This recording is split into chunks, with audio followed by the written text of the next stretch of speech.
Today is Monday, July 10. I'm Pastor Michael, and this is Wilderness Wanderings.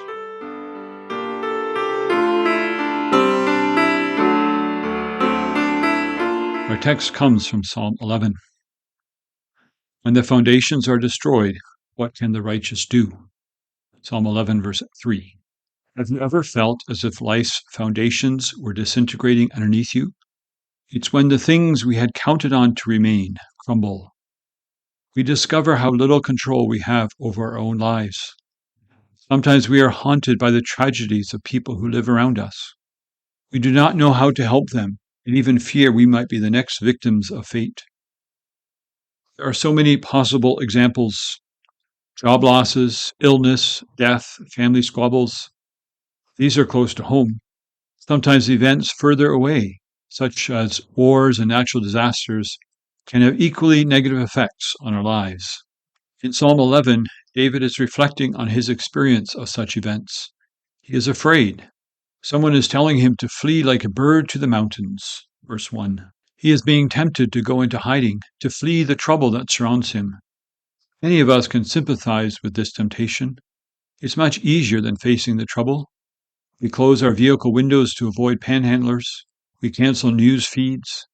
We keep ourselves so busy with career and family, we have no time for volunteering to provide food for the hungry or assistance to the refugee. David recognizes that such flight would show that he does not trust God. His refuge is not in the mountains, not in hiding. His refuge is in the Lord.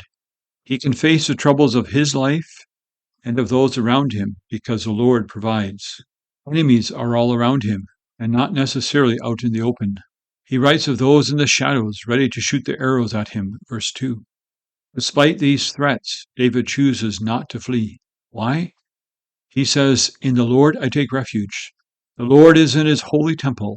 He observes the sons of men." Verses 1 and 4. His life is not dictated by blind fate. God reigns. David does not flee. Neither does he attack his enemies. He puts his trust in God. He knows three things about God that give him the courage to stand. First, he knows that God is on his throne. God is in control. David knows that everything around him may be crumbling, but the foundations of life are solid because God reigns. As Christians, we declare Jesus is Lord. And because he is risen from the dead, we know that our good works done in his name are not in vain. Secondly, David knows that God is observing what is happening on earth. God knows that David is in trouble. He knows that the wicked act violently and the innocent and righteous get hurt. God is not blind to those things.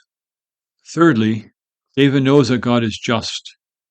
In the end, the wicked must give an accounting of their wickedness, and the righteous will be vindicated. As Jesus said, those who hunger and thirst for righteousness will be filled. Here, Matthew 5, verse 6.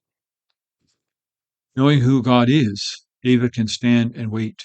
He trusts that God will do what is right, so he does not flee, nor does he ignore the trouble. He waits on God. Waiting on God is not passive. Rather, as Paul says, it means blessing the troublemakers, overcoming evil with good. Here of Romans 12, verse 21.